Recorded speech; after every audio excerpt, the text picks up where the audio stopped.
আসসালামু আলাইকুম রহমতুল্লাহি ওয়াবারাকাতুহু। সম্মানিত দর্শক, সেনাপ্রধান জেনারেল ওয়াকারুজ্জামানের বক্তব্যটি এখন সামাজিক মাধ্যমের যে ভাইরালের ট্র্যাক রেকর্ড রয়েছে, সেই সকল ট্র্যাক রেকর্ড ইতিমধ্যে ভঙ্গ করে ফেলেছে। তার বক্তব্য ভাইরাল হওয়ার পেছনে অনেকগুলো কারণ রয়েছে। এই সময়টিতে বিডিআরের হত্যাকাণ্ড নিয়ে একটা তদন্ত চলছে এবং তদন্ত কমিটির যিনি প্রধান জনাব ফজলুর রহমান, তার ভারত বিরোধিতা এবং তিনি বলা হয়ে থাকে যে ইসলামী মাইন্ডেড একজন জাদরেল জেনারেল। জামাতের সঙ্গে তার সম্পর্ক আছে কিনা জানি না, তবে ইসলাম নিয়ে তার যথেষ্ট পড়াশোনা আছে। কেউ কেউ বলেন তিনি মাদ্রাসায় পড়াশোনা করেছেন, কিন্তু আপাতমস্তক একজন দক্ষ, জেদি, অভিজ্ঞ এবং সফল একজন জেনারেল। তো তিনি খুব দৃঢ়তার সাথে এই বিডিআর হত্যাকাণ্ড নিয়ে তিনি যে তদন্ত করছেন এবং সেই তদন্ত কর্মকাণ্ড চালাতে গিয়ে তিনি পদে পদে বাধা এবং বিপত্তির সম্মুখীন হচ্ছেন, এগুলো নিয়ে নানা কানাঘুষা শোনা যাচ্ছে। যদিও তিনি সংবাদ সম্মেলন করে দৃঢ়তার সাথে বলার চেষ্টা করছেন যে তিনি যথানিয়মে কাজ করছেন এবং যথাসময়ে এই তদন্ত প্রতিবেদন তিনি জমা দেবেন। এখন এই যে তদন্ত কর্ম চলাকালীন সময়টিতে ফেব্রুয়ারি মাসের 25 তারিখে যখন এই বিডিআর পিলখানা হত্যাকাণ্ডের যে দিবসটি, এটি নানাভাবে উদযাপিত হয়েছে ঢাকা শহরে। তো সেনাবাহিনীর প্রাক্তন যারা কর্মকর্তা, তাদের একটা সমিতি রয়েছে, ক্লাব রয়েছে রাওয়া, সেখানে একটি অনুষ্ঠান হচ্ছিল এবং সেই অনুষ্ঠানে জেনারেল ওয়াকারুজ্জামান যে বক্তব্য দেন, সেই বক্তব্যে অনেকগুলো বিষয় চলে এসেছে। তো প্রায় সবগুলি হট আইটেম এবং সেখানে তিনি এই বিডিআরের যে পিলখানা হত্যাকাণ্ড, তার সঙ্গে তদন্ত কমিটি এবং এই হত্যাকাণ্ড এবং তদন্ত কমিটি নিয়ে যে সকল ভাই মার্কেটে প্রচলিত আছে, যা কিনা মানুষকে বিক্ষুব্ধ করছে, কনফিউজ করছে, বিভ্রান্ত করছে এবং সেনাবাহিনীর মধ্যে যে ইউনিটি, সেই ইউনিটি নষ্ট করছে এবং বিজিবি এখন যারা আছে, তো তাদের কর্মকাণ্ডে রীতিমতো স্থবির হয়ে পড়েছে এই বিভিন্ন রকম এই বিডিআরের ঘটনা নিয়ে। কীভাবে স্থবির হয়ে পড়েছে, জাস্ট একটা উদাহরণ দিই। আমার বাসার তো আসলে বিডিআরের লেকের পাড়ে। পুরো ঘটনাটা সেদিন যা কিছু ঘটেছে আমি তো নিজের চোখে আমার দেখা, আগে পিছিয়ে সবসময়। বিডিআরের যেটা লেক আছে পিলখানাতে, সেই লেকের তীরে নাইম রোডের শেষ বাড়িটা আমার বাড়ি। তো সেখানে থেকে আমি যে দৃশ্য দেখেছি ঢাকা শহরে, ওই দৃশ্য কেউ দেখেনি। 2 নম্বরে হলো, ওই বিডিআরে আমি ভিতরে আমার ফুপা চাকরি করতেন। আমি যখন ঢাকা কলেজে পড়ি, ওই বিডিআরে আমি ছিলাম অনেকদিন, বছর 2 ছিলাম। তো বছর 2 মতো আমি যখন বিডিআরের ছিলাম, ওই সময়টাতে বিডিআরের প্রতিটি ইঞ্চি জায়গা আমার চোখে ভাসছে। ওখানে কয়টা ব্যারাক আছে, অফিসার্সরা কোথায় থাকেন, ডিজি সাহেব কোথায় থাকেন, প্রত্যেকটা জিনিস আমার চোখের সামনে ভাসছে। ওখানে সুইমিং পুল কোথায়, বাগান কোথায়, অডিটোরিয়াম কোথায়, সব কিছু, গেট কয়টা আছে, কোন গেট দিয়ে কীভাবে বের হওয়া যায়, সব জিনিসগুলো আমার চোখের উপর ভাসছে, যেহেতু আমি ভিতরে সেখানে ছিলাম। 3 নম্বর হলো, 25 তারিখে একেবারে সকাল 10টা থেকে আমি যমুনাতে ছিলাম, 10টা থেকে একেবারে বিকেল 4টা পর্যন্ত। এই সময়টিতে শেখ হাসিনার সেই বাসভবনে, সরকারি বাসভবনে, তিনি তখন নতুন প্রধানমন্ত্রী হলেন, কি হয়েছে সেটা আমার দেখার সুযোগ হয়েছে। কাজেই এখন অনেক কথা বলছেন, অনেক কথা বলছেন যে কথার সঙ্গে কোনো বাস্তবতার মিল নেই। এমনকি তদন্ত কমিটি যাদের সাক্ষাৎকার নিচ্ছেন, তারা আংশিকভাবে দেখেছেন অনেক কিছু। কিন্তু এই যে আমি যেটা বললাম যে আমি ভিতরের ঘটনা দেখেছি, ওই ঘটনা টেলিভিশনে দেখেছি, বাসার সামনে দাঁড়িয়ে দেখেছি, ওখানকার আত্মচিৎকার শুনেছি। তারপর ক্ষমতার যে কেন্দ্র, একেবারে প্রধানমন্ত্রীর বাসভবনে পুরো সকাল 10টা থেকে 2টা পর্যন্ত ছিলাম এবং ওই দিন 3 বাহিনীর প্রধানের সঙ্গে আমার প্রায় ঘণ্টাখানিক পাশাপাশি বসে কথা বলার সুযোগ হয়েছিল, জেনারেল মইনুল আহমেদ সহ নৌবাহিনী প্রধান, সেনাপ্রধান। তো সেই দিক থেকে এই কথা সত্য, ওখানে যত গুলাগুলি বিডিআর সদস্যরাই করেছেন। এখন বলা হয় যে বাইরে থেকে লোক ভাড়া করে এসেছে, ট্রাক দিয়ে ঢুকেছে, ওইটা ঢুকেছে, তারাই ওইটা মেরেছে। তাহলে অস্ত্রাগার লুট করে যারা অস্ত্র হাতে নিয়ে গোলাগুলি করেছে, তারা কি আঙুল চুষেছেন? এগুলো বললে হবে? সেই কথাটাই সেনাবাহিনী প্রধান বলেছেন। এখন বলার চেষ্টা করছে যে যারা জেলখানাতে গেছেন, শাস্তি পেয়েছেন, তাদেরকে ফেরত দিতে হবে, তারপর তাদের চাকরি ফেরত দিতে হবে, তাদেরকে মাফ করতে হবে, ইত্যাদি ইত্যাদি অনেক কিছু, এবং তাদেরকে চাকরিতে পুনর্বহাল করতে হবে। এই পরিস্থিতির কারণে পুরো বিজেপি স্থবির অবস্থায় আছে এবং এটা নিয়ে সেনাবাহিনীর মধ্যে নানা রকম বিভক্তি তৈরি হচ্ছে। এবং সেই কারণে এই যে জেনারেল ওয়াকারুজ্জামানের যে বক্তব্য, সেই বক্তব্য পয়েন্টিভ, তারপরে শেষে প্রাসঙ্গিক, তারপর ইম্পর্ট্যান্ট, গুরুত্বপূর্ণ এবং দিক নির্দেশনামূলক, অ্যাজ এ লিডারশিপ স্পিচ। এই কারণে এটা ভাইরাল হয়েছে। তিনি এখানে স্পষ্টতই কতগুলো শব্দ ব্যবহার করেছেন, সেই শব্দগুলো নিয়ে আলোচনা করব।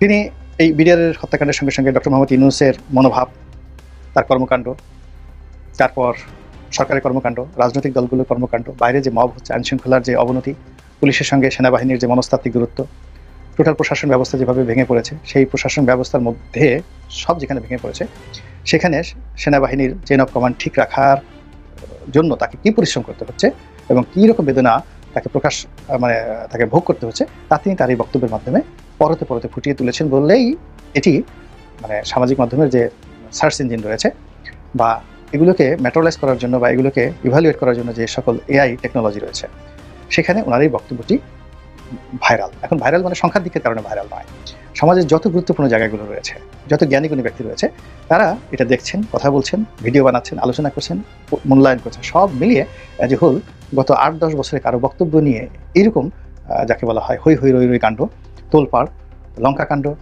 তারপরে এরকম ভাইরাল এরকম অবস্থা তৈরি হয়নি।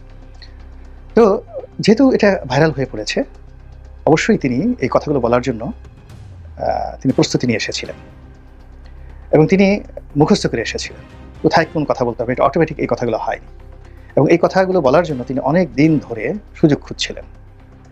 তারপরে এই কথাগুলো বলার জন্য তার শরীর মন অনেক দিন ধরে উথাল পাথাল করছিল এবং তার প্রেক্ষিতে তিনি হঠাৎ করে এই কথাগুলো বললেন। আর এই কথার ফলাফল কি সেটির ভাব সম্প্রসারণ সংক্ষেপে করে আজকের বক্তব্য শেষ করব। আমরা সাধারণত যখন বলি আরে হয়েছে অনেক কিছু হয়ে গেছে, দেখছি, এটিকে ইংরেজিতে প্রকাশ করার জন্য আমরা বলি এনাফ ইজ এনাফ। তো এনাফ ইজ এনাফ, যথেষ্ট হয়েছে আর দরকার নেই। তো এটার এক ধরনের অর্থ, কিন্তু যখন সেনাপ্রধান বলেন এনাফ ইজ বলেননি, এনাফ ইজ এনাফ এবং কোনো ডটও দেননি, দুইবার বলেছেন যথেষ্ট। এর অর্থ তিনি বাক্য শেষ করেন ইনফিনিট টেন্স, ইনফিনিট এটিকে বলা হয় সেন্টেন্স। এবং তার বাক্যের যে পরবর্তী আপনি যদি বলতেন এনাফ ইজ এনাফ, ওখানে কিন্তু শেষ হয়ে যেত বাক্যটি। আর যখন বললেন এনাফ এরপর কিছু একটা বলবেন, ওখানেই বাক্য শেষ হয়ে গেল। এর পরবর্তী বাক্যটা কি এটি নিয়ে আলোচনা হচ্ছে। যথেষ্ট হয়েছে এরপর কি, এরপর কি এটা নিয়ে কিন্তু আলোচনা হচ্ছে। এরপর উনি কি করবেন? উনি কি ভয় দেখাচ্ছেন? সামরিক শাসন হবে, ইলেকশন হবে, তিনি আওয়ামী লীগের পক্ষে দালালি করছেন? নানা রকম ভাইব, নানা রকম আলাপ আলোচনা হচ্ছে, কিন্তু ঘটনা যাই হোক না কেন সবকিছু কিন্তু তার পক্ষে যাচ্ছে। যে তাকে নিয়ে আমরা আলোচনা করছি মানে সবকিছুর ঊর্ধ্বে তার গুরুত্ব আমরা দিচ্ছি। এরপর তিনি যেটি বলেছেন বিডিআরের পিলখানা হত্যাকাণ্ড সম্পর্কে, যেখানে ওই তদন্ত কমিশনের chairman major general Fazlur Rahman সাহেব ছিলেন, তিনি বলেছেন আমি যে বিষয়টি বলছি এখানে কোনো বাট নেই, অর্থাৎ কিন্তু নেই এবং যদি নেই, অর্থাৎ যদি এবং কিন্তু নেই। সেটি হলো এই হত্যাকাণ্ড যারা ঘটিয়েছে তারা তৎকালীন বিডিআরের সদস্য। এখানে কোনো যদিও নেই, কিন্তু নেই,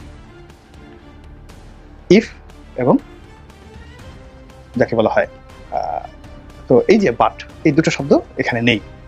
পারফেক্ট, একদম প্রেজেন্ট পারফেক্ট টেন্স এরাই করেছে, এই কথা উনি বলেছেন। সেকেন্ড থিং হলো এরপর আর আগানোর দরকার, অর্থাৎ এই যে তারা হত্যাকাণ্ড ঘটিয়েছে তারপর তাদের বিচার হয়েছে, তারা সাজাপ্রাপ্ত হয়েছে, দ্যাটস অল। এই জায়গাতে ডট বসিয়ে দেন, ফুল স্টপ বসিয়ে দেন, দাড়ি দিয়ে দেন, এর সামনে আর এই বাক্য এগোবে না। এরপর থেকে নতুন ইতিহাস, নতুন ঘটনা তৈরি হবে। তো এরকম যে পয়েন্টিভ কথা, এই কথাগুলো ইতিপূর্বে আমাদের বাংলাদেশে কোনো রাজনৈতিক ব্যক্তি, কোনো সেনাপ্রধান, কোনো জেনারেল কেউ বলতে পারেননি, কোনো অরাটার, কোনো বুদ্ধিজীবী বলতে পারেননি। তার এই যে খুব অল্প সময় যে এখানে কোনো যদি নেই কিন্তু নেই, জাস্ট ফুল স্টপ, এখানে একটা ফুল স্টপ বসিয়ে দেন। এই কথার যে গুরুত্ব এবং এই কথার যে ওজন এবং এই কথার যে রিদম এবং এই কথার যে লাউডনেস, আপনি তার পক্ষে বলেন বিপক্ষে বলেন সব কিছু স্পষ্ট। এখানে তার কথা মানতে হবে অথবা তার সঙ্গে আপনাকে ফাইট করতে হবে, তার বিরোধিতা করতে হবে অথবা তার বন্ধু হতে হবে। তিনি যেভাবে এখানে মেসেজ দিয়েছেন এর মাঝামাঝি আর কোনো কিছু নেই। আর এই কথাটা তার একক কথা নয়, এটি তার অফিসের কথা, এটি তার বাহিনীর কথা, এটি তার অ্যাসোসিয়েশনের কথা। এবং এই কথা তিনি বলেছেন আবার কোথায় এসে? রাওয়াতে এসে, মানে অবসরপ্রাপ্ত যারা সামরিক কর্মকর্তা তাদের অ্যাসোসিয়েশন। ইট মিনস অবসরপ্রাপ্ত সামরিক কর্মকর্তারাও তাকে দিয়ে এই কথাটা বলিয়েছেন বা তার এই কথার প্রতি তারা সমর্থন জানিয়েছেন। এবং ওখানে রাওয়ার প্রেসিডেন্ট ছিলেন কর্নেল হক। কাজেই যে রাজনীতির যে হিসাব নিকাশ বা এই মুহূর্তে যা কিছু চলছে পানি ঘোলা করার জন্য, অনেক নিয়োগ, অনেক বদলি, অনেক কমিশন, অনেক অ্যামেন্ডমেন্ট, এটা ছুঁড়ে ফেলে দেবো, ওটা নেব, এটা করবো, ওটা করবো, সব মিলিয়ে পানি ঘোলা করার জন্য যা কিছু করা হচ্ছে সেইগুলোর মধ্যে বিডিআরের যে ঘটনা, পিলখানার যে ঘটনা, সেই ঘটনাটাকে প্রিয়াম্বল করে জনাব ওয়াকারুজ্জামান এখানে যদি কিন্তু বন্ধ করতে বললেন এবং এনাফ বলে তিনি পরবর্তী বাক্য উজ্জ্বল রাখলেন, আর যতটুকু করেছেন, যে যেখানে যতটুকু করেছেন ওই জায়গাতে স্টপ করতে বললেন। জাস্ট ইটস এ কমান্ড, এটা নির্দেশনা, এটা হুকুম, এটা অর্ডার, ওখানে ফুল স্টপ দিয়ে দেন। তারপর তিনি বলছেন যে আমি সতর্ক করলাম, পরে আবার বলতে পারবেন না যে আমাকে সতর্ক করা হয়নি বা আমাদেরকে বলেননি এই কথা। ইট মিনস তিনি এই কথা কাদেরকে বলেছেন? জনগণকে বলেছেন? নো, তিনি জনগণকে বলেননি। এই কথাগুলো বলেছেন তার সাবেক এবং বর্তমান সহকর্মীদের, অর্থাৎ সেনা কর্মকর্তাদেরকে, যে এই যে বাংলাদেশে যা কিছু হচ্ছে এই বিষয়গুলো নিয়ে আমি আপনাদেরকে সতর্ক করছি। আমজনতার জন্য একটা কথা না, এই কথাটা কেবলই মাত্র মিলিটারি পার্সনের মতো। কেননা তিনি যদি এটা কঠোর সিদ্ধান্ত নেন, সেই কঠোর সিদ্ধান্ত নেওয়ার ক্ষেত্রে তাকে যারা সবচেয়ে বেশি সহযোগিতা করবেন, সাহায্য করবেন, তারা হলো তার সাবেক এবং বর্তমান সহকর্মীরা। আর তাকে সবচেয়ে বিপদগ্রস্ত করতে পারেন, ক্ষমতাচ্যুত করতে পারেন তার বর্তমান এবং সাবেক সহকর্মীরা। তো কাজেই তাদের সঙ্গে যেন তার কোনো ভুল বোঝাবুঝি না হয়, এই জন্য তিনি কথার টোন অনেকটা ফ্রেন্ডলি স্টেজে, এখানে 4-5টা জায়গায় তিনি কথা বলেছেন। কখনো কমান্ডিং হয়েছে, কখনো ফ্রেন্ডলি, কখনো আশা দেখিয়েছেন, আবার কখনো নেতার মতো তিনি কথা বলেছেন, যে সে লিডারের মতো কথা বলেছেন, আবার কখনো যাকে বলা হয় আরও অনেক কিছু, সেই অভিব্যক্তি নিয়ে তিনি কথাগুলো বলেছেন। তো সেই কথা বলতে গিয়ে তিনি বলেছেন যে আপনারা সতর্ক হন, বি কেয়ারফুল। আর আমি যদি এই কথাগুলো আপনাকে না বলি, সতর্ক না করতাম, একদিন আপনারা বলবেন যে আপনারা সতর্ক করেননি, আপনি আমাদেরকে কোনো কিছু না বলে, সতর্ক না করে হঠাৎ করে এত বড় একটা সিদ্ধান্ত নিলেন কী করে। ওই জায়গাটি তিনি বন্ধ করে দিলেন।